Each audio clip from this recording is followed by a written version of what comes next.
사무엘기 맥잡기 시작하도록 하겠습니다. 오늘 13번째가 되겠습니다.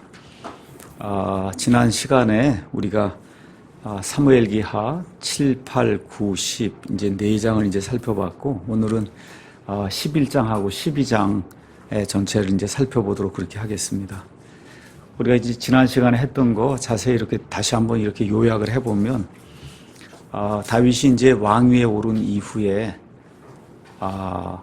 본인의 집도 짓고 여러 이러한 그 영토들도 이제 정복을 해서 이제 자기 것으로 취하고, 그리고는 하나님의 집을 좀 지어야 되겠다는 그런 마음이 간절히 들어서 나단에게 나는 이렇게 평안히 거하는데 이렇게 하나님의 언약궤는 천막 안에 있다. 그러니 어떻게 하면 좋겠느냐 이렇게 이제 할 때 하나님께서 나단을 통해서 우리가 보통 다윗 언약이라고 부르는, 그래서 다시 말씀드려서 메시아가 다윗의 자손으로 와서 영원 무궁토록 다윗의 왕좌를 굳게 세우신다고 하는 그런 놀라운 그 말씀을 이제 해주시는 내용을 우리가 이제 지난 시간에 살펴봤습니다.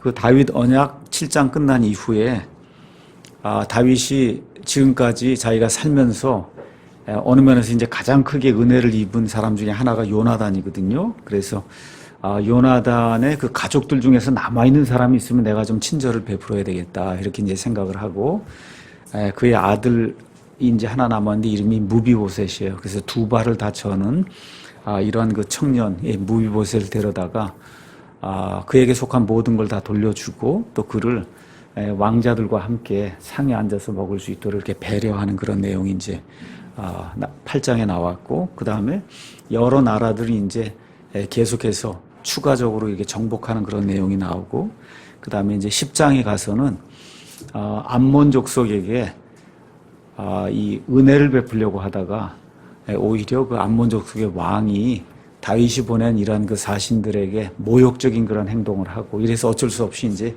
싸움이 벌어지고, 그 결과 암몬 자손이 혼자서는 이기지 못할 것 같으니까 시리아 사람들이 이제 불러서, 그래서 둘이 이제 합쳐갖고 이스라엘 백성과 이제 싸우는 그런 내용이 이제 10장에 기록되어 있었습니다.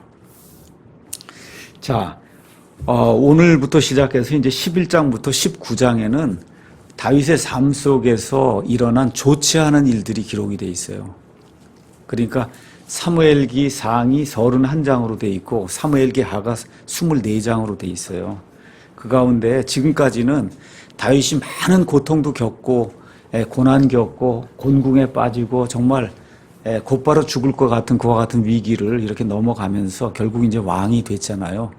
그래서 지금 30살에 왕이 됐고, 그 다음에 37살에 온 이스라엘 다스린 그런 왕이 됐단 말이죠. 이렇게 돼서 한 13년쯤 더 지났어요, 시간이. 그래서 다윗의 삶에서 다윗이 한 50세 정도 되었을 때, 그러니까 통치로 이야기할 것 같으면 다윗이 40년 동안 왕으로 통치했는데 전반부 20년쯤이 끝난 거예요. 지금까지 뭐 그냥 여러 개 이렇게 하는 가운데 영토도 정복하고 모든 것이 안정화가 되는 20년 정도의 이러한 그 통치가 끝나고, 후반부 이제 20년으로 접어든 이런 시점에 이 악한 일들이 그의 삶 속에 일어나는 것이 사무엘기하 11장부터 19장에 이제 기록이 되어 있습니다. 저와 여러분이 어릴 때 위인전을 많이 읽습니다. 뭐 이순신 장군 이야기도 읽고 세종대왕도 읽고 뭐 링컨도 읽고, 그렇죠? 이런 거 가서 읽어보면 거의 나쁜 얘기는 거의 안 나와요. 그렇죠? 처음부터 끝까지 이 사람의 한 좋은 일들만 되게 이렇게 미화가 돼서 그렇게 이제 위인전에 기록이 돼 있고, 또 그걸 읽고 사실 그 사람의 그 삶 속에서 사실 좋은 것이 한 95% 이상 되고 나쁜 게 한 5% 정도 되면 그건 없애고 이제 해서 어떻게 하든 이 사람을 본받아서 좋은 사람을 만들어야 되겠다. 이런 차원에서 이제 위인전 전기를 이제 기록하고 하는 거니까, 그 전기 작가나 아니면 또 그걸 읽는, 나중에 이제 나이가 들어서 우리가 그걸 읽으면은 이게 너무 좋은 것만 다 써놨구나 이제 이렇게 생각이 들지만, 어릴 땐 그거 없으니까 그냥 다 좋은 사람으로 이제 알고 그러고서 이제 전기를 읽는단 말이에요. 그런데 저와 여러분이 가지고 있는 이 성경은 진실만을 다루는 책이에요. 이게 세상의 책들하고 좀 다른 거예요. 그러니까 다시 말씀드려서 아무리 훌륭한 사람이라 해도 그 사람에게 악한 일이 있었다는 거를 그거를 여기 적나라하게 있는 그대로 이 성경 안에 다 하나님이 기록해 놓도록 그렇게 하셨어요. 다윗은 하나님의 마음에 합한 사람이다. 그렇게 성경이 이야기하고 있어요. 그러면 보통 사람의 생각으로 이야기하면 위인전을 쓴다 그러면 나쁜 건 하나도 없어야 되는 거죠. 사람의 마음에 합해도 그래도 훌륭한데 지금 하나님의 마음에 합한 사람이면 나쁜 것은 절대 이 안에 기록이 되면 사실 안 되는 건데 지금 여기 가서 보니까 자그마치 11장부터 시작해서 19장까지 다윗의 삶에서 일어났던 그런 불행한 일, 오늘 살펴볼 11장, 12장은 본인에게 일어난 불행한 일, 또 그 이후에 나오는 이 나쁜 일들은 다윗이 이렇게 벌여놓은 그런 일들의 그 결과로 나타나는 그러한 그 삶 속의 나쁜 일들입니다. 이런 거를 성경 말씀은 있는 그대로 저와 여러분을 위해서 이렇게 다 기록을 해놓는 거예요. 그래서 로마서 15장에 나와 있는 것처럼 여기 성경 말씀에 있는 모든 기록은 우리의 배움을 위해 기록이 됐다. 그래서 다윗이 이렇게 어려움을 당하고 그리고 왕이 된 이후에 지금 뭐 안심하다가 지금 이렇게 죄를 짓는 이런 모든 내용이 이 안에 기록이 돼 있고 그 결과 이제 징계를 받고 하는 내용이 이 안에 기록이 돼 있잖아요. 이 모든 게 우리의 배움을 위해 기록이 돼 있다. 이거를 저와 여러분이 좀 기억을 하시면 좋을 것 같습니다. 성경 가서 보시면 창세기에 노아에 대한 그런 기사가 나옵니다. 노아는 그의 세대의 완전한 자다. 그리 기록이 돼 있는데 홍수 이후에 포도주에 취해서 벌거벗고 잠을 자다가 자기 아들들에게 수치를 당하는 그와 같은 내용이 성경에 이제 기록이 되어 있습니다. 아브라함은 믿음의 조상이다 이렇게 불리는 말 그대로 훌륭한 사람이에요. 그런데 자기 아내 때문에 죽임을 당하게 되니까 두 번씩이나 내 아내가 아니다. 그렇죠? 이렇게 거짓말하는 그런 내용이 그 안에 기록이 되어 있어요. 그 다음에 나오는 롯 이야기를 보면 말 그대로 근친상간 이야기잖아요. 그렇죠? 롯이 아내가 이제 죽은 이후에 그 두 딸이 남았는데 그 두 딸이 어디 가서 남자를 만나서 이 아버지를 위해서 어떤 그 씨를 이렇게 남겨야 되니 그게 할 수가 없는 그런 상황이 이제 되니까 자기 아버지와 함께 이제 잠을 자고 이렇게 해서 이 암몬 족속과 그다음에 모압 족속에 이 조상을 낳는 그런 이야기가 이렇게 적나라하게 그 안에 이제 기록이 되어 있습니다. 또 우리가 잘 아는 야곱이라는 그러한 그 이스라엘이라는 이름을 가진 하나님과 겨루어서 이길 능력 있는 사람이다. 이거 뭐 대단한 거 아니에요. 그렇죠? 이 사람도 아버지도 속이고, 그렇죠? 형도 속이고, 외삼촌도 속이고, 하여튼 처음부터 끝까지 그런 일들이 굉장히 많이 나와요. 또 우리가 성경 가서 보면 모세 이야기가 나오는데, 모세를 민수기에 가서 보니까 이 세상 어떤 사람보다 온유한 사람이다. 이렇게 이제 기록을 하고 있어요. 근데 모세가 하도 백성들이 속을 속이니까 어떻게 했어요? 이 반석을 내리치면서, 그렇죠? 거기서 분노를 표출하다가 하나님의 거룩함을 드러내지 아니하고 사람들 앞에서 악한 일을 하다가 결국은 본인이 이렇게 데리고 들어가려고 하던 그 가나안에 들어가지 못하는 이와 같은 그 엄청난 비극이 그의 삶 속에서 이제 일어나게 되죠. 또 신약성경으로 넘어와서 보면 예수님의 수제자라고 하는 베드로가 예수님 달려서 이제 십자가에 달려 죽기 바로 전 어떻게 해요? 3번이나 예수님을 부인하는 그런 내용이 그냥 하나도 가감 없이 그대로 이렇게 이제 기록이 되어 있습니다. 그래서 성경은 처음부터 끝까지 아무리 훌륭한 사람이라 해도 그 사람이 죄가 있다는 거, 그거를 하나님이 보여주고 싶어 하시는 거예요. 근데 그 죄가 있음에도 불구하고 하나님의 은혜와 긍휼로 말미암아 그 사람이 삶을 살아간다는 거, 그거를 보여주는 거예요. 그래서 저도 이제 뭐 한 몇 년 있으면 이제 60이 되고 이제 이렇게 넘어가는 그런 그 인생의 이제 뒷부분을 이제 사는 그런 사람이 이제 될 텐데, 우리 특별히 우리 젊은 사람들 혹시 이 말씀을 이제 듣게 되면 이걸 꼭 기억하면 좋을 것 같아요. 그러니까 죄를 안 짓는 사람이 없다. 그렇다 그래서 죄를 지으라고 제가 이렇게 이야기하는 게 아니고, 죄를 지으면 그리고 돌이키면 하나님이 용서해 주신다는 거, 이걸 꼭 기억을 하고 스스로 목숨을 끊는다든지 하는 그러한 그 악한 일을 하면 안 된다.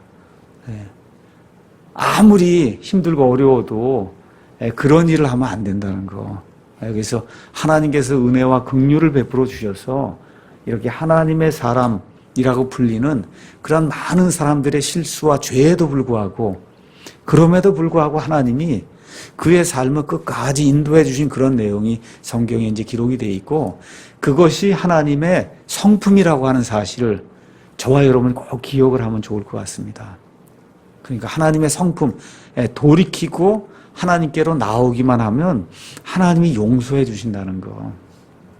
물론 그 이후에 다윗의 삶을 보면 용서는 받았지만 그 죄의 대가는 본인이 이제 치르게 됩니다. 그거는 어쩔 수 없는 거예요. 하나님이 의로우시기 때문에. 그렇죠? 세상 법정에서도 이렇게 죄를 지으면은 거기에 합당한 형벌을 받게 돼 있는 거거든요. 그러니까 하나님이 공의로우시면 그럼 거기에 대한 형벌을 줄 수밖에 없는 거예요.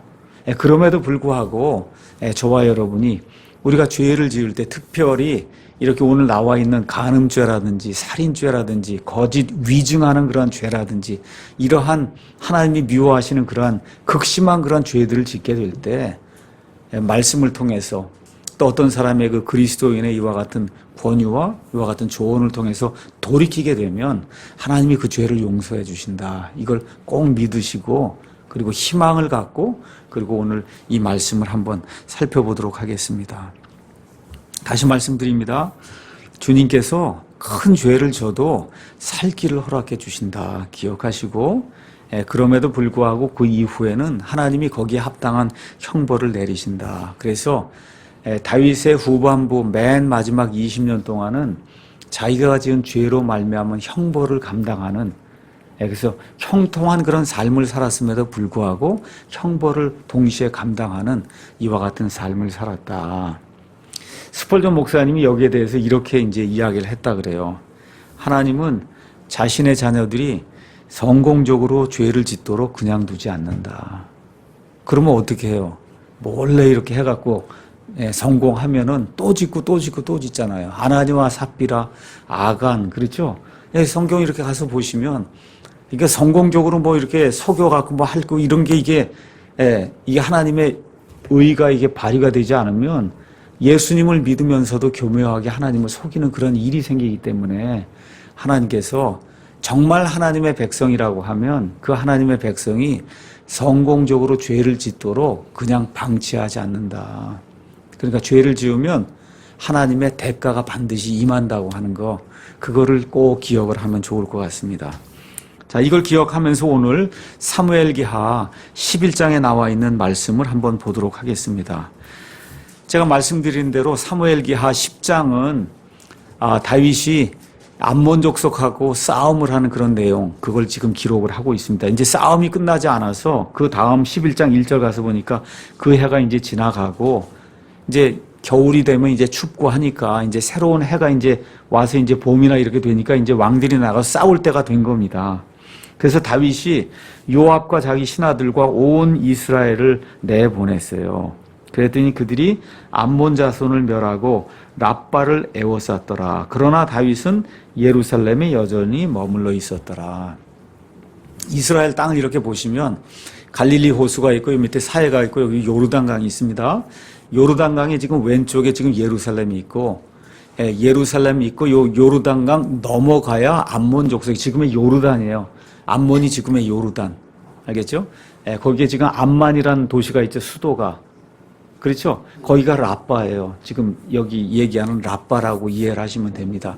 그래서 지금 그쪽으로 온 군대를 다 보내놓고 나이가 이제 50이 되고 그랬으니까 신하들이 이제 왕께서는 쉬시고 저희들이 가서 이제 다 모든 거 다 정리하고 정복이 되면 그때 와서 이 도시를 취하는 걸, 그 영광을 왕이 취하시면 될 것 같다. 이제 이렇게 이야기를 하고 그렇게 해서 이제 이 사람들이 나가서 싸우는 이야기가 그 안에 이제 기록이 되어 있습니다. 잘 아는 대로 2절, 3절 가서 보니까 어느 날 저녁 때 다윗이 자기 침상에서 일어나 왕의 집 지붕 위에서 거닐다가 한 여인이 목욕하는 것을 지붕에서 보았는데 그 여인이 보기에 매우 아름다움으로 다윗이 사람을 보내어 그 여인에 관해 물어보게 하였더니 한 사람이 이르되 이 여인은 엘리암의 딸이요 헷족속 우리아의 아내인 밧세바가 아니니까 아니라 이렇게 이제 기록이 돼 있어요. 그래서 여기 분명히 우리아의 아내라고 돼 있어요. 다윗의 아내고 우리아의 아내, 다윗의 아내가 아니라 그러니까 남의 아내예요.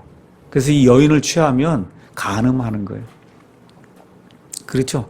이게 명백하게 지금 하나님께서 이제 말씀하고 있는데 지금 다윗의 마음속에 이미 탐욕이 들어갔어요. 그걸 꺾질 못하고 그걸 그 대신 끊었으면 사람을 왜 보내겠어요? 그렇죠? 근데 이게 지금 들어가니까 그걸 지금 억제하지 못하고 사람을 보내서 이 여인이 누구냐 하고 묻는 그런 내용이 그 안에 이제 기록이 되어 있습니다. 우리 한번 출애굽기 한번 가서 보시죠. 출애굽기 20장 한번 가서 보겠습니다. 출애굽기 20장에는 하나님께서 이스라엘 백성에게 주신 10가지 명령이 들어 있습니다. 10가지 명령. 거기 20장 거기 14절 가서 보면 너는 간음하지 말라. 간음하지 말라고 하나님이 명령을 하나 분명하게 줬고 그 다음에 17절에 가서 보면 너는 내 이웃의 집을 탐내지 말라. 너는 내 이웃의 아내나 그의 남종이나 그의 여종이나 그의 소나 그의 낙이나 내 이웃의 소유 중 아무것도 탐내지 말라. 이건 탐욕에 관한 명령을 준 거예요. 그러니까 지금 10가지 명령 중에서 지금 2가지 명령을 다윗이 지금 직접 어기는 그런 내용이 이 안에 기록이 되어 있습니다. 4절 가서 보니까 다윗이 사자들을 보내어 그 탐심을 이기지 못하고 사자들을 보내어 그녀를 데려오게 하니 그녀가 그에게 들어오니라. 그녀가 그녀의 부정함에서 정결하게 되었으므로 그가 그녀와 함께 누웠고 그녀가 자기 집으로 돌아가니라. 지금 이렇게 기록이 되어 있습니다. 이거 지금 다윗이 얼마나 이 탐심이 컸든지 부끄러운 걸 지금 모르는 거예요. 사자들 다 보내고 이렇게 해서 사람을 다 보내고 데리고 오고 그러면 다 알 거 아닙니까? 그렇죠? 아무리 왕이라도 이걸 어떻게 이렇게 할 수가 있겠어요? 아무리 왕이라도 이걸 몰래 하든지 이렇게 해야 되는 건데 이게 지금 탐심이 들어가고 이걸 빨리 처리해야 되겠다 이게 지금 들어가니까 정신이 없어서 사람이 정신이 없게 된 거예요. 이렇게 돼서 사람을 보내갖고 이 여자를 데려다 그러고서는 같이 눕는 이런 악행을 저지르는 게 이 안에 지금 기록이 돼 있어요. 그러니까 아무리 하나님의 사람이라고 해도 이와 같은 그 순간적인 이런 탐욕이 들어오게 될 때 이거를 제대로 다스리지 않으면 이와 같은 악한 일이 나에게도 여러분에게도 발생할 수 있다. 그러니까 뭐 저 사람이 저래 이렇게 할 게 아니라 이 일이 저와 여러분에게도 닥칠 수 있는 그런 일이라고 하나님이 그래서 이 사건을 기록을 해 주신 거예요. 신약성경 바울 서신을 가서 보시면 교회 성도들에게 주는 그와 같은 그 말씀에 뭐라기로 음행을 피하고 음행을 멀리하라. 아니 성도들이 음행하냐. 음행을 하니까 그렇게 하지 말라고 기록하는 거 아니에요. 그렇죠? 그래서 이런 것들을 저와 여러분이 기억을 하면서 예수님을 믿는다고 해서 탐심이나 정욕이나 이런 것들이 그냥 완전히 제거가 되는 게 아니다. 그래서 미국에서도 또 한국에서도 목사들을 넘어뜨리는 가장 큰 원수가 뭐예요? 여기 여자들이에요. 그 다음에 또 하나가 돈이에요. 이 두 가지가 유명한 목사들을 무너뜨리는 가장 강력한 이 마귀의 도구입니다. 여자하고 돈. 그렇거든요. 그러니까 그 사람이 구원받지 못했다는 게 아니에요. 이걸 잘 기억하셔야 돼요. 어떤 목사가 거기에 넘어졌다. 저 사람 구원받지 못했구나. 우리가 그렇게 판단할 필요가 없는 거고 사람이기 때문에 구원받았어도 이 옛사람이 남아있다는 거. 이거를 극적으로 보여주는 게 지금 다윗과 밧세바 사건이다. 여기에 대해서 특별한 주석이 필요가 없어요. 우리가 한번 가서 야고보서 말씀 한번 보도록 하겠습니다. 야고보서 1장 14절에서 15절 가서 보니까 이렇게 이제 기록이 되어 있습니다. 오직 모든 사람이 자기 자신의 욕심에 이끌려 유혹을 받을 때 시험을 받나니 그런즉 욕심이 잉태하면 죄를 낳고 죄가 완료되면 사망을 낳느니라. 욕심이 잉태라면은 죄를 낳는다는 거예요. 지금 다윗의 경우가 그렇잖아요. 저 여인을 좀 취해야 되겠다고 지금 욕심이 발동이 되니까 죄를 낳는단 말이야. 그 죄가 완료가 되니까 어떻게 돼요? 여기 사망을 이제 낳게 되는 이런 일이 생기면서 다 아시다시피 이 다윗과 바세바 사이에 태어난 아이가 죽지 않습니까? 그렇죠? 그래서 하나님께서 이런 말씀을 우리에게 주시면서 그래서 이러한 일들이 구약 시대에 일어난 그런 일들이 저와 여러분의 본보기로 하나님께서 주신 거다. 그래서 우리가 이 신학교회를 하려고 한다 이런 거 하면서 조심해야 되는 게 남자와 여자가 특히 이걸 좀 정말 분리할 거, 구분할 거 이런 걸 정말 교회 안에서 정말 깨끗하게 잘 구분을 해야 되고 그래서 우리 자매님들이 옷을 입고 올 때도 몸매가 드러나지 않게 그렇게 좀 조심해서 입고 와야 된다. 이런 이야기를 그래서 우리 같은 근본적인 교회에서 하는 거예요. 교회 올 때 핫팬츠 같은 거 입고 오고 일반 교회 가면 얼마나 많아요. 그런 일들이. 안 된단 말이에요. 그거는 있을 수 없는 일이다. 예배 드리러 올 때. 그래서 이런 것들을 좀 기억을 하면서 근본적이고 신학적인 그런 교회를 한다고 할 때 그냥 난장판으로 내버려 두는 것이 아니고 본인 스스로 이런 것들을 다 조심을 하고 그래서 여인들은 남자들에게 욕심을 이렇게 품을 수 있는 이런 계기를 마련하지 않도록 특별히 이제 조심을 해야 됩니다. 자, 이렇게 돼서 다윗이 지금 휴식하고 있는 거거든요. 휴식은 누구에게나 필요한 건데 휴식할 때도 눈을 똑바로 잘 뜨고 눈을 똑바로 올바른 위치에다 이제 가져다 둬야 된다. 우리 첫사람 아담이 죄를 지을 때부터 시작해서 인간의 죄는 세 가지 경로를 통해서 우리에게 들어온다. 우리 한번 요한일서 2장 말씀 한번 보도록 하겠습니다. 요한일서 2장 가서 보니까 2장에 이렇게 기록이 되어 있어요. 15절 가서 보겠습니다. 요한일서 2장 15절 세상이나 세상에 있는 것들을 사랑하지 말라.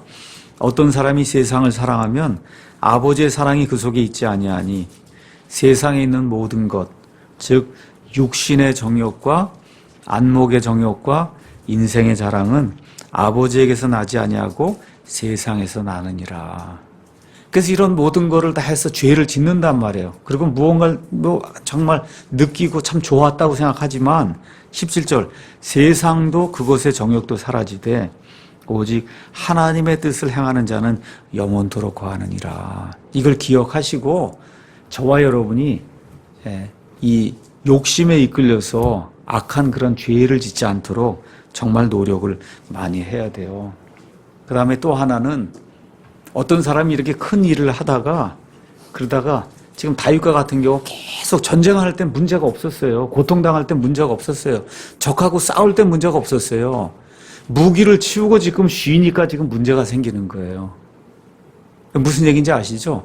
그래서 우리에게 있는 유일한 무기가 하나님의 말씀인데 하나님의 말씀을 멀리하고 그래서 그걸 옆으로 치워놓고 그렇게 하면 세상이 들어오기 시작하면 그럼 그때부터 문제가 생기는 거다. 기억을 하시고 매일매일 이 하나님의 말씀을 읽으면서 내 자신을 돌이켜보고 그 또 주일날 와서 같이 교제하고 하나님의 말씀을 이렇게 듣는 것을 통해서 다시 한번 각인을 하는 거예요. 깨끗하게 거룩하게 하나님 보시기에 합당하게 이렇게 살아야 되겠구나. 그래서 그런 일들이 우리 삶 속에 뭐라 그러기 각인이 되고 표준 생활로 이렇게 이제 정착이 돼야 그래야 악한 일들을 우리가 이제 하지 않는 겁니다.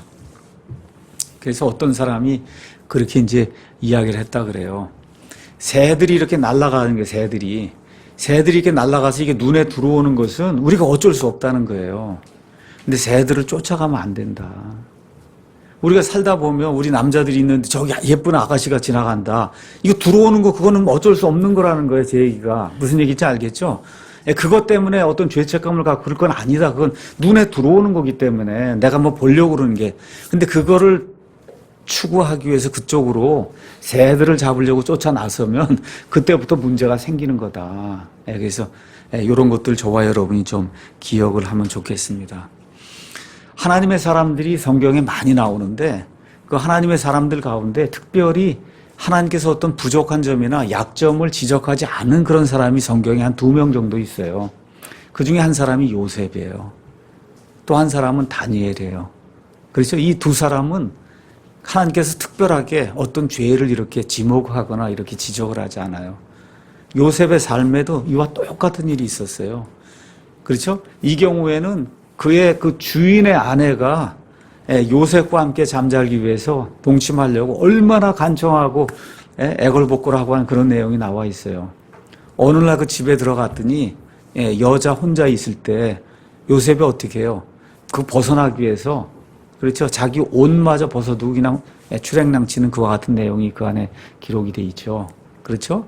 내가 어떻게 하나님 앞에 죄를 지을 수 있겠느냐. 근데 지금 다윗이 요셉보다 이제 못한 거예요. 그런 면에서. 그렇죠? 그래서 죄를 짓는 그런 내용이 이제 기록이 돼 있습니다. 성경 가서 레위기 20장 10절, 신명기 22장 22절 이런 데 가서 보시면 하나님께서 간음하는 남자와 간음하는 여자 둘 다를 죽이라 그랬어요.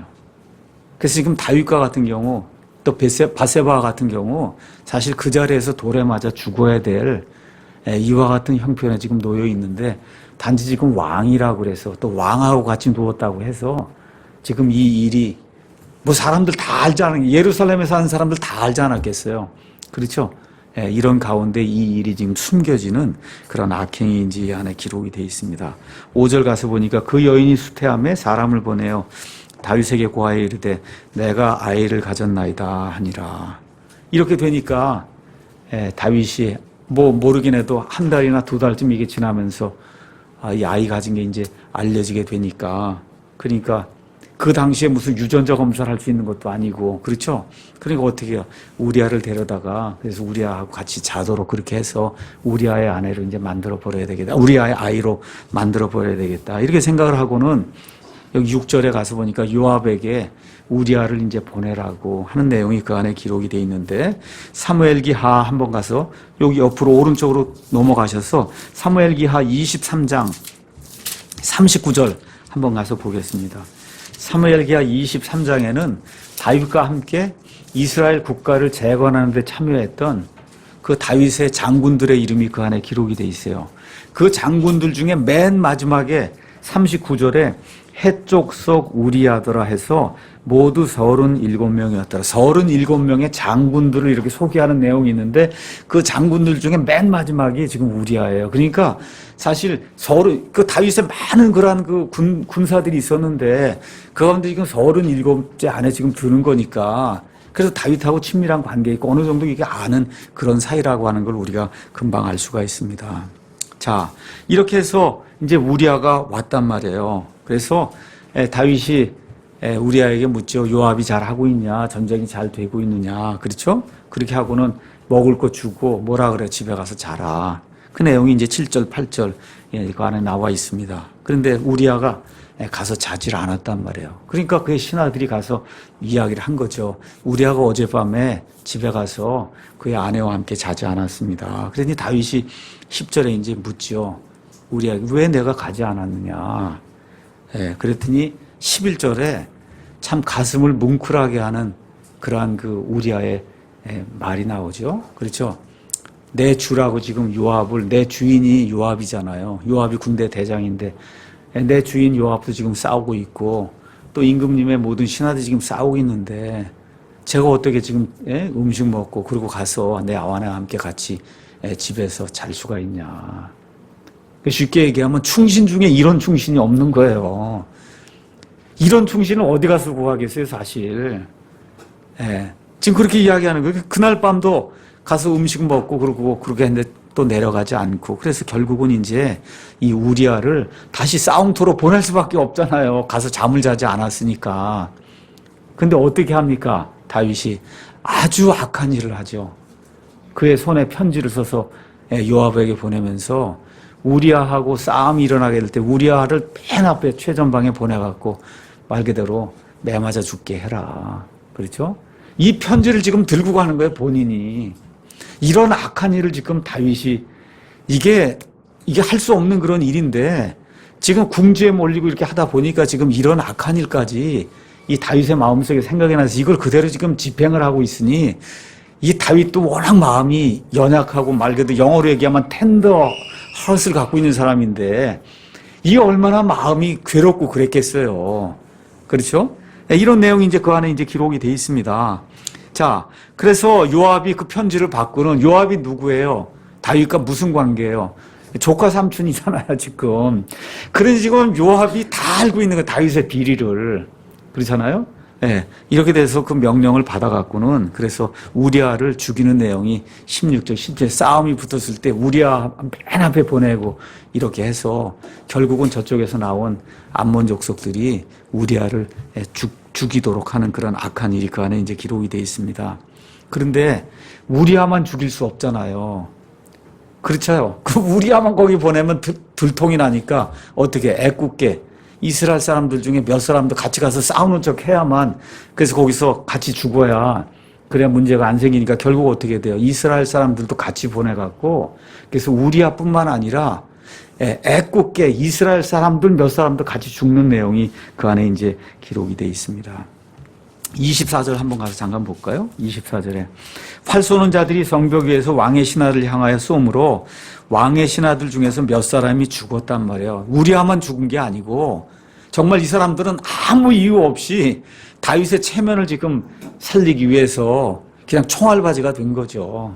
그리고 해쪽 속 우리아도 죽었다 하는 내용이 이 안에 이제 기록이 되어 있습니다. 자, 이렇게 돼서 이제 우리아가 죽으니까 요압이 내가 왕의 명령을 신실하게 수행했습니다. 이 사실을 알리기 위해서 18절에서 21절에 사자를 이제 보낸 내용이 그 안에 기록이 돼 있어요. 그런데 우리아만 죽은 게 아니라 여러 사람이 죽었으니까 왕이 그 얘기를 들으면 아니 도대체 왜 너희가 성벽 앞까지 가서 거기까지 가서 싸웠냐. 그래서 지금 누구 이야기가 나오냐 하면 아비멜렉 이야기가 나오죠. 우리가 사사기 맥잡기 할 때 기드온의 그 처백에서 난 아들이 아비멜렉으로 악한 그런 사람으로 이 재판관 노릇을 하는 그런 사건이 그 안에 기록이 되어 있는데 이 사람이 싸움을 하러 어느 성벽 가까이 갔다가 한 여인이 맷돌을 던져갖고 두개골이 부서져서 죽는 그런 내용이 이 사사기에 기록이 되어 있단 말이죠. 그러니까 왕이 아비멜렉 이야기를 할 거 아니냐. 그래서 왜 거기까지 갔냐고 왕이 노할 거 아니에요. 정상적으로 거기까지 가면 안 되는 거니까. 그러니까 뭐라 그래요. 왕의 신하들이 죽었는데 우리아도 죽었습니다. 그것만 이야기하면 그러면 끝나는 거니까. 그렇죠? 그래서 결국은 이 사자가 편지를 들고 가서 모든 거 다 이야기하고 맨 끝에 우리아도 죽었다. 그렇게 이야기하니까 다윗이 참 뭐라고 이야기하냐. 25절에 다윗이 사자에게 이르되 너는 요압에게 이같이 말하기를 너는 이 일을 불쾌히 여기지 말라. 칼은 이 사람도 삼키고 저 사람도 삼키나니 그 도시를 향해 더욱 힘써 싸워 그것을 정복하라 하고 너는 그의 용기를 북돋으라 하니라. 이렇게 해서 이제 모든 거를 다 감추려고 끝까지 회개하지 않고 자기의 그 잘못을 감추려고 시도하는 그런 내용이 이제 그 안에 기록이 되어 있습니다. 이거가 함께 이제 밧세바에게 이 사실이 이제 알려지게 돼서 밧세바가 이제 애곡을 하고 그 끝난 다음에 그 여인을 자기 이제 아내로 취하기 위해서 데려왔는데 27절에 참 하나님의 말씀이 너무 좋은 것 같아요. 거기 그러나 다윗이 행한 그 일을 주께서 기뻐하지 아니하시니라. 기뻐하지 아니하시니라. 이렇게 이게 참 하나님의 마음을 읽는 것 같아요. 하나님이 기뻐하지 아니했다. 너무 좋은 것 같습니다. 이게 사람이 죄를 짓고 다 피한 것 같이 이렇게 이제 생각을 했는데 하나님이 내려다 보신다는 거예요. 성경 처음부터 끝까지가 다 그 얘기를 하고 있는 거거든요. 그렇죠? 아담과 이브도 죄를 짓고 피할 수 있는 것 같았는데 하나님 내려다 보신다는 겁니다. 우리가 잘 아는 여호수아기 가서 보시면 여리고 정복 이야기가 나오는데 그때 아간이 역시 탐심이 나서 바빌론인 사람 외투하고 금종아리하고 이런 거에 가서 탐심이 나서 그걸 가져다가 자기 텐트 밑에 숨기는 그런 일이 그 안에 기록이 돼 있잖아요. 아간이 그 일을 할 때 설마 이걸 누가 보랴. 그렇게 하고 지금 갖다 숨긴 건데 하나님이 다 내려다 보시잖아요. 아나니아 삽비라도 마찬가지죠. 그 부부가 둘이 해갖고 짜고 돈 숨겨놓은 거 이걸 누가 알겠어요. 근데 하나님이 아신다는 거예요. 하나님이 그 일을 불쾌히 여기셨다. 지금 기뻐하지 아니했다 그랬는데 사실 뭐 다른 얘기로 하면 굉장히 심히 불쾌히 여겼다는 겁니다. 하나님이. 자, 이제 사무엘기하 12장으로 넘어가서 이제 하나님께서 이거를 그대로 둘 수가 없어서 이거 그대로 두면 예루살렘 전체에 다 알려졌잖아요. 그렇죠? 예, 다 알고 있는 사실을 하나님이 그대로 두면 안 되니까 나단 대언자를 보내서 그래서 그에게 죄를 지적을 하고 그리고 회개하게 하고 그의 죄를 용서해 주시는 이런 내용이 이 안에 기록이 되어 있어요. 여기도 가서 보세요. 다윗이 용서해 달라고 한 거 아니에요.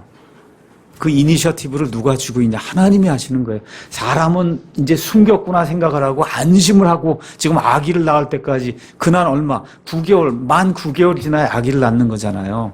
그렇죠? 9개월 동안 지금 숨기고 있는 거예요. 지금 아기 낳을 때가 거의 다 됐는데도 이거 다 숨기고 하나님께 고백하지 않고 밤에 아마 굉장히 힘들었을 거예요. 식은땀이 나고 막 그런 삶을 이따가 한번 시편 32편 가서 보시면 알겠지만 죽을 고생을 하고도 고백하지 않는 겁니다. 지금 다윗이 이런 내용이 이제 성경에 기록이 돼 있어요.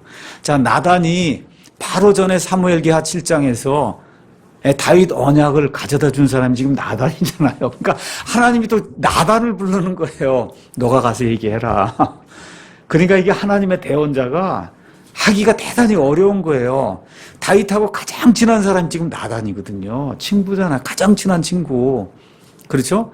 그 친구가 너무 좋아서 자기 아들을 낳고는 그리고 이름을 지금 나단이라고 할 정도로 이 나단이 좋은 사람이도 나단이 와서 얼마나 좋은 소식을 전해줬어요. 다윗 너의 그 씨를 통해서 메시아가 오고 내 왕좌가 영원 무궁토록 지속이 된다. 아 이런 거 전해준 사람이 지금 나단인데 하나님이 너가 가서 해야 된다. 그렇게 하니까 나단이 열심히 준비를 해가고 그래갖고 전곡을 찌는 말을 하는 내용이 이제 그 안에 기록이 되어 있죠. 1절에서 4절에 어떤 마을에 가난한 사람과 그다음에 부유한 사람이 살고 있었다. 근데 가난한 사람은 부자는 소떼 양떼가 이제 엄청나게 많았는데 가난한 사람에게는 어린 암양 그것도 여성으로 표현한 겁니다. 어린 암양 하나가 있어서 하나뿐이 없었다는 거예요. 누가 찾아왔대? 손님이 부자에게 찾아왔더니 부자가 자기 소유에서 잡아갖고 그 사람을 대접한 게 아니라 그 가난한 사람에게 있던 그 어린 암양 하나 있는 거 그거를 가져다가 죽여갖고 그래갖고 이 상을 차려냈다. 그 얘기를 들으니까 5절 다윗의 분노가 그 사람을 향해 크게 타오르매 그가 나단에게 이르되 주께서 살아계심을 두고 맹세하노니 이 일을 행한 그 사람 반드시 죽을지니라. 그리고 어린 얌양을 4배로 갚아줘라. 지금 그렇게 이야기하는 거예요. 지금 나단이 와서 이 비유를 이야기할 때 부자는 다윗을 이야기하고 있고 그렇죠. 가난한 사람은 지금 우리아를 이야기하고 있고 그렇잖아요. 그 다음에 지금 여행자가 뭐예요? 시험, 유혹이 다가왔다는 거예요. 유혹이. 그렇죠? 즉 그 얘기를 하고 있는데 지금 다윗이 전혀 깨닫지 못하고 있는 거예요. 전혀 깨닫지 못해요. 이렇게 될 때 하나님께서 나단을 통해서 뭐 인정사정 안 보세요. 하나님께서 인정사정 보지 않고 나단을 통해서 직접 하나님께서 꾸짖는 내용이 그 안에 기록이 되어 있어요. 7절 왕이 바로 그 사람이다. 왕이 바로 그 사람이다. 그렇게 꾸짖는 내용이 그 안에 기록이 되어 있죠. 그러면서 왕이 한 게 뭐냐 한번 잘 생각을 해보라는 거예요. 첫 번째 하나님이 왕에게 얼마나 선한 일을 했는가를 한번 생각을 해봐라. 7절 8절 이야기하는 거예요. 하나님 주 이스라엘 하나님께서 이같이 말씀하십니다. 내가 내게 기름을 부어 이스라엘 다스릴 왕으로 삼고 너를 사울의 손에서 건져냈다. 다윗이 뭐 하던 사람이에요? 목동이잖아요. 그렇죠? 양우리에서 양들 돌보던 그러한 그 목동에 지나지 않았는데 하나님이 데려다가 왕을 삼아 주셨다는 거예요. 하나님이 선하게 해줬다는 거예요. 그렇죠? 예.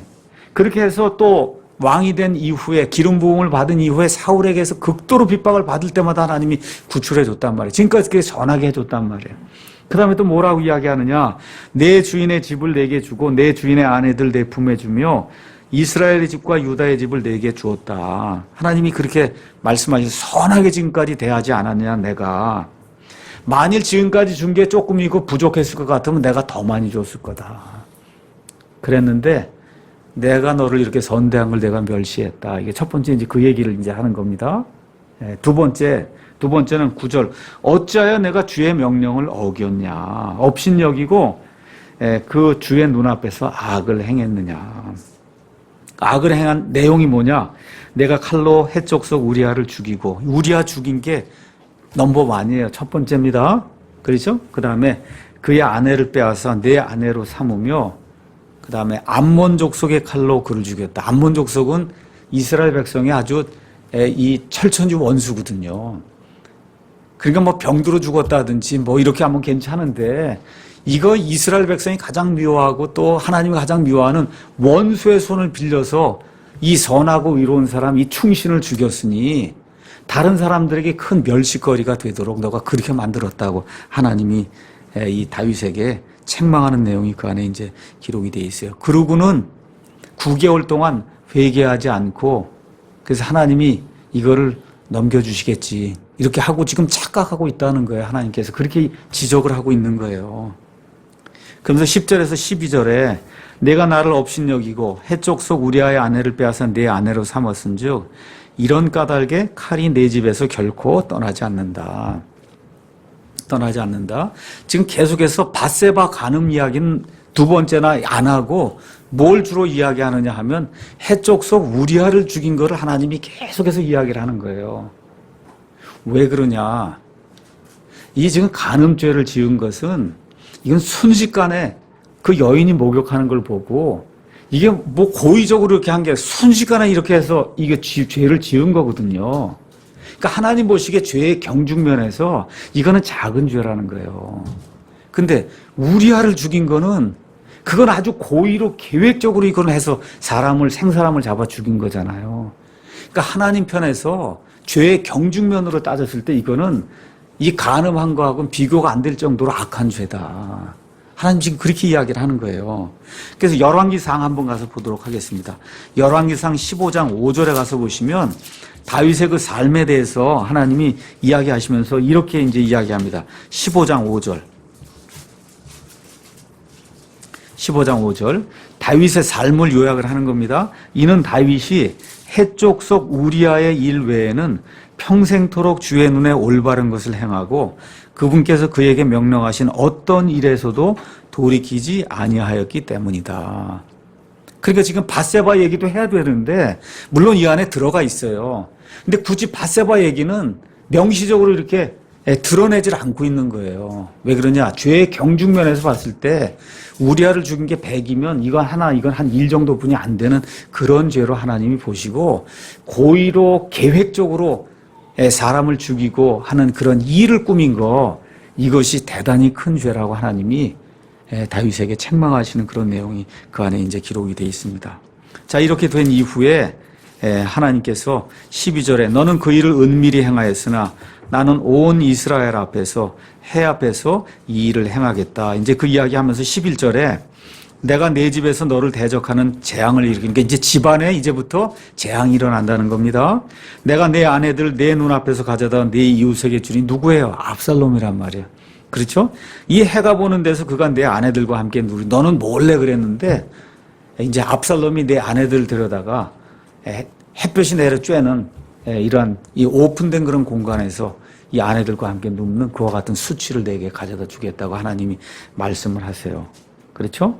이 이제 12절 끝난 다음에 13절, 14절에 용서하시는 내용이 이제 또 이 안에 기록이 되어 있습니다. 다윗이 나단에게 이르되 내가 주께 죄를 지었노라. 드디어 이제 9개월 만에 악이 나갈 때 이제 다 돼서 드디어 이제 내가 죄를 지었다고 이야기할 때 나단이 다윗에게 이르되 주께서도 왕의 죄를 치우셨으므로 왕이 죽지 아니하리니이다. 그러나 이 행동으로 인하여 왕이 주의 원수들에게 신속 모독에 큰 기회를 주었으니 왕에게 태어난 아이 또한 반드시 죽으리이다 하는 내용이 그 안에 기록이 되어 있어요. 그래서 요한일서 1장 9절 우리가 잘 아는 것처럼 우리가 우리의 죄들을 고백을 하면 자백을 하면 하나님께서 용서해 주세요. 용서해 주십니다. 우리 시편 가서 한번 보겠습니다. 시편 130편. 시편 130편 3절 4절 가서 보니까 이렇게 이제 기록이 되어 있습니다. 오 주여 주께서 곧 주께서 불법들을 지켜보실진데 누가 능히 서리이까. 하나님이 저와 여러분의 불법과 죄를 이렇게 내려다보고 용서 안 하신다 그러면 살 사람이 아무도 없다는 거예요. 그러나 용서가 주께 있사오니 이것은 그들이 주를 두려워하게 하려 하심이니이다. 그러니까 하나님이 저와 여러분을 용서해 주시는 것은 계속해서 죄를 지라고 하는 게 아니라 어떻게 하나님을 두려워하도록 하기 위해서 하나님이 용서해 주신다는 겁니다. 다윗의 시편을 하나 더 보도록 하겠습니다. 103편 한번 보겠습니다. 시편 103편 가서 보면 다윗의 시 이제 이렇게 기록이 되어 있는데 8절 다윗이 뭐라고 기록하냐. 주께서는 긍휼이 많으시고 은혜로우시며 분노하기를 더디하시고 긍휼이 풍성하시니 그분은 항상 징계하지 아니하시며 자신의 분노를 영원히 품지 아니하시리로다. 다윗이 분명히 자기 삶 속에서 그걸 발견했다는 거예요. 하나님이 영원히 노를 품으시면 살 사람이 아무도 없어요. 그렇잖아요. 우리가 아이들을 키우지만 애가 잘못했다고 그냥 죽을 때까지 그거만 갖고 하면 애가 어떻게 살겠어요. 그렇잖아요. 그냥 용서하고 잊어버리니까 사는 거잖아요. 그래서 하나님이 그렇게 해주신다는 거예요. 그렇게 하면서 10절에 그분께서 우리의 죄들에 따라 우리를 다루지 아니하시고 우리의 불법들에 따라 우리에게 갚지 아니하셨으니 하늘이 땅에서 높은 같이 그분을 두려워하는 자들 향한 그분의 긍휼이 크시도다. 동이 서에서 먼 것 같이 그분께서 우리의 범법들을 우리에게서 멀리 옮기셨다. 아버지가 자기 자식들을 불쌍히 여기는 것 같이 주께서 자신을 두려워하는 자들을 불쌍히 여기시나니 그분께서는 우리의 구조를 아시며 우리가 먼지임을 기억하시는도다. 하나님께서 하나님의 형상대로 우리를 지었지만 사실 우주 공간의 그 크기하고 그 사람을 비교해보면 진짜 먼지도 안 되는 거예요, 지금 사실. 그렇죠? 그래서 우리의 구조를 안다. 어떻게 생긴 건지 안다는 거예요. 그렇기 때문에 용서하지 않을 수가 없다는 거죠. 단 용서의 조건이 회개하고 돌이켜야 된다. 그래서 회개하고 돌이키기만 하면 하나님이 용서해 주신다는 게 그게 성경에 나와 있는 하나님의 가장 큰 성품이에요. 그래서 꼭 기억해야 됩니다. 죄를 지으면 용서받기 위해서 회개하고 하나님께로 돌이켜야 된다. 자, 용서는 받았지만 하나님께서 심한 고통을 다윗의 후반부 삶 20년 동안 주시는 내용이 이렇게 이제 기록이 되어 있습니다. 요셉은 죄를 짓지 않았어요. 그렇죠? 다윗은 죄를 지었어요. 그 죄를 지은 결과 저를 위해서, 여러분을 위해서 주옥 같은 시편 2개를 남겨놨어요. 다윗이. 요셉은 죄를 짓지 않았기 때문에 그런 시편이 없어요. 저와 여러분의 배움을 위해서는 다윗의 이 경험이 중요한 거예요. 저와 여러분이 간접 경험만 하시면 돼요. 직접 경험하지 마시고 간접 경험으로 이렇게 되면 안 되겠구나. 그렇죠? 첫 번째 나오는 게 시편 31편입니다. 32편입니다. 시편 32편은 다윗의 시 마스길 이렇게 되어 있는데 자기 범법을 용서받고 자기 죄가 가려진 자는 복이 있도다. 영안에 간사함이 없고 주께서 불법을 인정하지 아니한 사람이 복이 있다.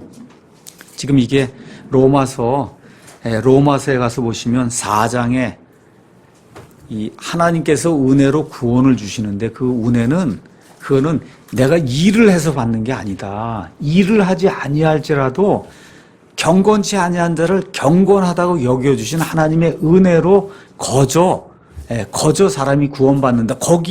여기 나오는 32편 1절 2절이 이 안에 기록이 되어 있는 거예요. 이 32편은 지금 이 나단에게 책망을 받은 이후에 다윗이 자기의 과거를 회상하면서 지금 기록해 놓은 시편이에요. 여기. 그래서 죄를 졌는데 다윗이 뭐 하니까 하나님 용서해 준 게 아니잖아요. 그렇죠? 모든 걸 하나님이 거저 용서해 줬다고 하는 내용을 그 안에 지금 기록을 하고 있는 겁니다. 그러니까 구약 시대에도 짐승을 갖다 바친다고 해서 하나님 용서해 주는 게 아니라는 거예요. 하나님을 믿고 하나님께 나아가서 죄 용서를 간구하고 회개할 때 우리가 갖다 바치는 이런 거 상관없이 하나님이 거저 용서해 주신다. 다윗이 지금 그걸 깨달았단 말이죠. 구약 시대 구원받은 모든 사람이 다 그걸 깨달은 거예요. 자, 3절 내가 잠잠할 때 하루 종일 신음하였으므로 내 뼈가 쇠하였나니 밤낮으로 주의 손이 나를 무겁게 누름으로 내 진액이 여름 가뭄으로 변하였나이다. 셀라. 내가 잠잠할 때 9개월 동안 조용히 하고 이렇게 지내면 될 줄로 알고 그리고 하나님께 회개하지 않았단 말이에요. 그러니까 뭐가 다 잘 될 줄 알았는데 어찌나 사람이 피폐하게 다윗이 제가 말씀드린 연약한 마음을 갖고 있잖아요. 그 시편을 보면 그 다윗이 어떤 진짜 텐더 핫을 갖고 있는 이런 사람인데 이거 죄를 짓고 지금 간음을 하고 사람을 죽이고 뭐 이렇게 얼마나 가슴이 답답하고 제가 말씀드린 대로 밤에 그냥 식은땀이 흐르고 그랬냔 말이에요. 또 여기 그렇게 기록이 이제 하루 종일 신음하였으므로 내 뼈가 쇠하였나니 밤낮으로 주의 손이 나를 뭐 그것만 생각을 하면 뭐 잠도 안 오고 밀이 안 되는 거예요. 그렇죠? 이렇게 되고 내 진액이 이게 뼈 안에 있고 뭐 이게 진액이다 이게 여름 가뭄처럼 쫙 말라 들어갔고 사람이 그냥 완전히 쪼그라든 이런 모습이 내가 지난 9개월 동안 그렇게 됐습니다 하고 지금 고백을 하는 거예요. 이게 그러니까 죄를 졌는데도 아무 생각이 없고 그냥 살이 점점 찌고 이렇게 되면 이게 문제가 진짜 있는 거예요. 이게 죄를 크게 져놓고도 잠이 막 푹 오고 이러면 이거는 성경적으로 얘기하면 구원 못 받은 사람이에요. 죄를 졌어 이렇게 됐으면 진짜 여기 있는 것처럼 진액이 여름 가뭄처럼 그냥 마르고 사람이 초췌해지고 이게 뭐 나타나면서 이건 회개할 수도 없고 안 할 수도 없고 이게 번민이 되고 식은땀이 나고 이렇게 돼야 이 사람이 구원받은 사람이지. 죄를 심각하게 졌는데도 그냥 웃음이 넘치고 살이 찌고 그냥 기름이 이러면 곤란해지는 거예요. 이게 있을 수 없는 일이에요 이게. 그래서 5절에 어떻게 그럼 내가 죄를 용서받았냐? 내가 주께 내 죄를 시인하고 내 불법을 숨기지 아니하며 또 이르기를 내 범법들을 주께 자백하리라 하였더니 주께서 내 죄의 불법을 용서하셨나이다. 셀라. 자백하고 인정하고 회개할 때 하나님 용서하신다는 거예요. 그렇죠? 이것을 위해 하나님을 따르는 모든 자는 주를 만날 수 있을 때 주께 기도하리니 참으로 큰 물들의 홍수 속에서도 물들이 그에게 닥치지 못하리이다. 이거 죽을 죄를 졌잖아요. 죽어야 마땅하지만 하나님이 살려주는 그런 일이 이 사람에게 일어났다. 그 얘기를 지금 하고 있는 겁니다. 그래서 9절에 너희는 지각이 없는 말이나 노새같이 되지 말지어다. 그것들의 입은 반드시 재갈과 굴레로 붙들어야 하나니 그리하여 그것들이 내게 가까이 가지 아니하리라. 그러니까 사람이라면 짐승처럼 하면 안 된다는 거예요. 짐승은 뭘 못하냐? 회개를 못해요. 짐승은 회개를 못해요. 사람이 할 수 있는 하나님 보시기에 가장 아름다운 일은 회개하는 거예요. 내가 잘못했습니다. 이 점을 내가 인정하, 이게 내가 잘못했습니다. 이걸 해야 하나님이 용서해 주신다. 시편 52편 한번 넘어가서 51편 넘어가서 보겠습니다. 이건 아예 제목이 악장에게 준 다윗의 시. 그가 밧세바에게로 들어간 뒤에 대언자 나단이 그에게 왔을 때 지은 시. 이제 이렇게 되면서 다윗이 이제 회개하는 내용이 그 안에 기록이 있어. 오 하나님이여 주의 인자하심에 따라 내게 긍휼을 베푸시며 주의 친절한 긍휼의 풍성함에 따라 내 범법들을 지워 주소서. 3절 내가 내 범법들을 시인하오니 내 죄가 항상 내 앞에 있나이다. 죄는 누구에게만 짓냐? 5절 4절 내가 주께만 오직 주께만 죄를 우리아를 죽였어요. 그래서 밧세바와 간음을 했습니다. 이 사람이 볼 때는 저거 사람에게 죄를 졌구나 이렇게 생각하는데 다윗이 정확하게 알고 있는 건 내가 이거는 하나님께 죄를 졌다. 누가복음 16장 15장 거기 가서 보면 탕자 이야기가 나오잖아요. 15장에 탕자가 뭐라 그래요? 내가 하나님께 죄를 졌다는 거, 하나님께 죄를 하나님께 졌다고 이야기를 하고 있습니다. 그러면서 자기가 어떤 존재냐? 5절 보소서 내가 불법 가운데서 형성되었으며 내 어머니가 죄 가운데서 나를 수태했습니다. 태어날 때부터 제가 죄인이라 그래서 죄가 죄를 짓습니다. 용서해 주시기 바랍니다. 그렇죠? 이거 이야기가 이제 다 끝난 다음에 10절에 오 하나님이여 내 안에 깨끗한 마음을 창조하시고 내 속에 올바른 영을 새롭게 하소서. 11절 나를 주의 앞에서 쫓아내지 마시고 주의 거룩한 영을 내게서 거두지 마소서. 여기 51편에서 가장 중요한 말이 여기 11절에 나오는 거예요. 주의 거룩한 영을 내게서 거두지 말라. 지금 이게 구약시대이기 때문에 다윗이 정확하게 알고 있었어요. 이렇게 죄를 지었고 심각하게 죄를 지으면 사울과 마찬가지로 그렇죠? 삼손과 마찬가지로 하나님께서 하나님의 영을 거두어가는 그런 일이 생긴다는 걸 알고 있었어요. 신약시대는 이런 일이 생기지 않습니다. 신약시대는 하나님의 영께서 우리 안에 영원 무궁토록 내주하시기 때문에 죄를 지어도 하나님의 영이 우리를 떠나는 일은 없어요. 근데 구약시대에는 그 일이 있었거든요. 다윗이 가장 두려워한 게 뭐냐? 하나님의 영을 내게서 거두어가는 거, 이거를 다윗이 가장 두려워했기 때문에 그 일을 하지 말아달라고 그 안에 이제 간청을 하고 있습니다. 그러면서 다윗이 정확하게 하나님이 원하시는 것이 무엇인가를 17절에 기록을 했어요. 하나님께서 구하시는 희생물은 상한 영이다. 오 하나님이여, 상하고 통회하는 마음을 주께서 멸시하지 아니하시리이다. 그래서 제가 가끔씩 드리는 말씀이 뭐냐, 모든 것이 합력하여 선을 이룬다 그랬잖아요. 심지어 죄를 지은 것도 합력해서 선을 이루는 방향으로 저와 여러분이 해야 돼요. 그건 뭐예요? 회개하고 돌이켜야 돼요. 회개하고 돌이켜. 죄를 지으라고 조장하는 게 아닙니다. 심각하게 사람이 살다가 죄를 지을 수 있거든요. 그것마저도 선을 이루기 위해서는 저와 여러분이 돌이켜야 된다. 상하고 통회하는 그런 마음을 하나님이 멸시하지 않는다는 거예요. 하나님이 가장 기뻐하는 게 그거다. 그러니까 한마디로 하나님이 용서하지 못할 죄는 없다는 거예요. 뭐를 용서 못하냐? 회개하지 않는 죄를 용서 못하는 거예요. 그 죄가 용서가 안 되는 거고, 그 외에 하나님께 나가서 모든 것 내려놓는 모든 것은 하나님이 다 용서해 주신다. 성경이 그렇게 지금 이야기를 하고 있는 겁니다. 자, 이걸 통해서 이제 결국 하나님께서 다윗에게 징계를 내린 내용이 사무엘기하 12장 15절에서 이제 23절에 기록이 되어 있습니다. 15절 가서 보니까 나단이 떠나서 자기 집으로 가니라. 우리아의 아내가 다윗에게 낳은 아이를 주께서 치심에 아이가 심히 앓더라. 그래서 아이가 아프는 그런 일이 이제 발생하는데, 여기 지금 누구라 그래요? 우리아의 아내라고 그렇게 이야기해요. 다윗은 자기 아내라고 생각하는데 하나님은 지금 여기 나온 이 아이는 이건 지금 다윗의 아내가 낳은 게 아니다. 우리아의 아내라고. 지금 뭐예요? 이건 간통을 통해서 난 불법의 자식이다. 하나님 그렇게 지금 이야기를 하고 있는 거예요. 이렇게 될 때 다윗이 이 아이를 위해서 일주일 동안 금식하는 내용이 16절에 이제 기록이 돼 있어요. 정말 다윗이 얼마나 그 텐더, 이 부드러운 그런 마음의 소유자. 일주일 동안 그 아이를 위해서, 또 자기 아내 그 바세바를 위해서 금식하는 내용이 그 안에 기록이 돼 있고, 결국 7째 날에 아이가 이제 죽습니다. 그렇죠? 이렇게 될 때 이상한 일이 생겼잖아요. 그 일주일 동안 신하들이 와서 밥을 먹으라 그러고 이렇게 할 때는 전혀 그렇게 하지 않다가 7째 날 딱 돼서 애가 죽으니까 웅성웅성 되니까 아이가 죽었느냐. 그렇죠? 그렇게 이 사실을 알고 난 이후에는 다시 옷을 깨끗이 갈아입고 기름을 바르고 음식을 먹으니까 신하들이 이상하게 생각할 거 아니에요. 그렇죠? 그래서 지금 다윗이 무엇라고 이야기하느냐.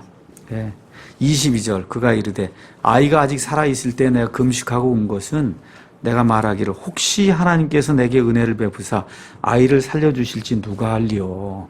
그러니까 아이가 살아있을 때는 정말 최선을 다해서 하나님께 내가 간구해야 되지 않냐. 근데 이미 하나님이 아이를 데려가셨잖아요. 그렇죠? 이런 상태에서 더 이상 울고불고 해봐야 그 소용없다는 거죠. 그렇잖아요. 그러면서 멋있는 이야기를 해요. 지금은 그가 죽었으니 어찌하여 내가 금식하리요. 내가 그를 다시 돌아오게 할 수 있느냐. 나는 그에게로 가려니와 그는 내게로 돌아오지 아니하리라. 그렇게 이야기해요. 그래서 아이가 죽으면 어디로 간다고요? 천국에 가는 거예요. 우리 이거 그대로 접어두시고 시편 23편 한번 가서 보겠습니다.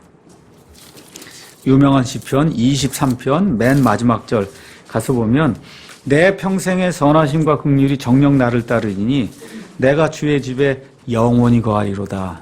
다윗이 죽으면 영원히 어디 거해요? 주의 집에. 어디에? 하늘나라 천국에 거하죠.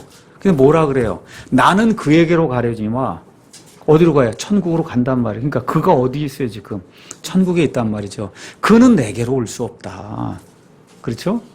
그래서 누가복음 18장 15에서 17절 예수님께서 어린아이들이 내게 오는 것을 금하지 말라. 하나님의 왕국, 하늘의 왕국, 이 천국은 어린아이의 것이다. 그래서 회개보고할 그 나이가 되지 않은 그런 어린아이들, 정신박약아들, 뭔가 생각할 수 없는 이런 사람들은 죽으면 천국으로 곧장 간다고 하나님이 말씀해 주신 내용이 이 안에 이제 기록이 되어 있습니다. 자, 이런 것도 이제 보면서 하나님께서 다윗을 사랑하지만 그럼에도 불구하고 죄의 대가를 치르도록 만드시는구나. 이걸 보면서 하나님이 하나님의 자녀들을 징계하는 그런 내용, 히브리서 12장 5절에서 11절에 있는 그런 내용을 저와 여러분이 보시면 좋을 것 같습니다. 이게 끝난 이후에, 시련이 끝난 이후에 하나님께서 다윗을 격려해 주시기 위해서 그래서 솔로몬이라고 하는 아들을 주시는 내용이 24절에서 25절에 나와 있어요. 근데 여기 가서 보니까 다윗이 자기 아내 바세바를 위로하고 그녀에게로 들어가 그에게 이제 누우니까 그래서 어떻게 지금 솔로몬이 태어나고 그래서 하나님이 축하하기 위해서 이번에 또 누구를 보내요? 25절. 나단이 또 나타나잖아요. 그렇죠? 그 나단이 나타나면 좋은 거든지 나쁜 거든지 하나님에게서 오는 메시지가 있는 거예요. 이번에 이 아들은 내가 좋아하는 아들이다. 이건 진짜 내 아내에게서 난 거다. 우리 한번 마태복음 1장 한번 가서 보세요. 마태복음 1장. 이런데 이 성경도 잘 번역이 돼야 돼요. 6절 한번 가서 보겠습니다. 6절. 이새는 다윗 왕을 낳고 다윗 왕은 우리아의 아내였던 여자에게서 솔로몬을 낳았다. 그렇게 기록이 되어 있어요. 우리아의 아내였던 여자. 근데 나중에 뭐가 됐어요? 다윗의 아내가 된 거죠. 이게 다른 성경에는 이새는 다윗 왕을 낳으니라. 다윗은 우리아의 아내에게서 솔로몬을 낳았다. 큰일 나는 일입니다, 이게. 우리아의 아내였던 여자에게서 낳아야지 우리아의 아내에게서 낳으면 간음을 했다는 거잖아요. 이미 간음 사건은 종결이 되고 이젠 정식으로 그의 아내가 됐기 때문에 정확한 성경은 우리아의 아내였던 여자에게서 솔로몬을 낳았다. 이게 킹제임스 성경의 우수성이에요. 왜 그러냐? 이게 하나님의 진정한 말씀이거든요. 진정한 말씀. 자, 이것이 끝나고 나서 이제 전쟁을 마무리해야 되잖아요. 그래서 누가 지금 마무리하느냐? 지금 요압이 열심히 마무리를 했습니다. 그래서 26절에 그래서 라빠를 에워싸고 결국은 다 거기를 점령을 하고 나서 그리고 누구를 불러요? 다윗을 불러서 이제 왕께서 오셔서 이 도시를 취하십시오. 그렇지 않으면 이 도시가 내 이름으로 불린다. 그렇죠? 그 라빠라고 한 도시가 물들의 도시 이렇게 돼서 물들이 많은 요르단강 그 옆에 이렇게 돼서 물들이 많은 그런 도시 이렇게 이제 표현이 돼 있습니다. 자, 그래서 총 결론의 말씀 드리도록 하겠습니다. 고린도전서 10장 잠깐 보도록 하겠습니다. 고린도전서 10장에 있는 말씀 보니까 이렇게 기록이 되어 있습니다. 11절. 이제 이 모든 일은 그들에게 본보기 일어났으며 또 그것들은 세상의 끝을 만난 우리를 훈계하기 위해 기록되었느니라. 다윗에 관련된 이런 사건, 이런 모든 것들 세상의 끝을 만난 우리를 훈계하기 위해 기록됐다. 12절 다 같이 읽어보겠습니다. 그런즉 스스로 서 있는 줄로 생각하는 자는 넘어지지 않도록 주의할지니. 아마 이 말씀은 목사에게 가장 먼저 해당되는 말일 거예요. 성경을 가장 많이 안다고 자부하고 뭐 이런 목사들이 특히 조심을 해야 된다. 교회 리더들이 조심해야 되고 나는 뭔가 되지 않았냐 이렇게 생각하는 사람들이 조심해야 된다. 그 얘가 누구예요? 다윗이잖아요. 다윗의 삶 속에 이런 일이 생기리라고 누가 예측을 했겠고 본인도 그렇게 생각을 했겠어요. 그렇죠? 근데 그런 일이 자그만치 한 9개월, 그렇죠? 9개월 지속이 되고, 그거 앓고 뭐, 한 1년 동안 아주 다윗이 쪼그라들어갖고 사람이 볼품이 없게 되고, 이런 일이 한 9개월이 이상 지속이 됐다. 그런 거 기억을 하시면서, 누구든지 스스로 서 있는 줄로 생각하는 자는 넘어지지 않도록 주의해라. 이 말씀을 저와 여러분이 큰 교훈으로 삼으면 좋을 것 같습니다. 오늘 여기까지 하고 마치겠습니다.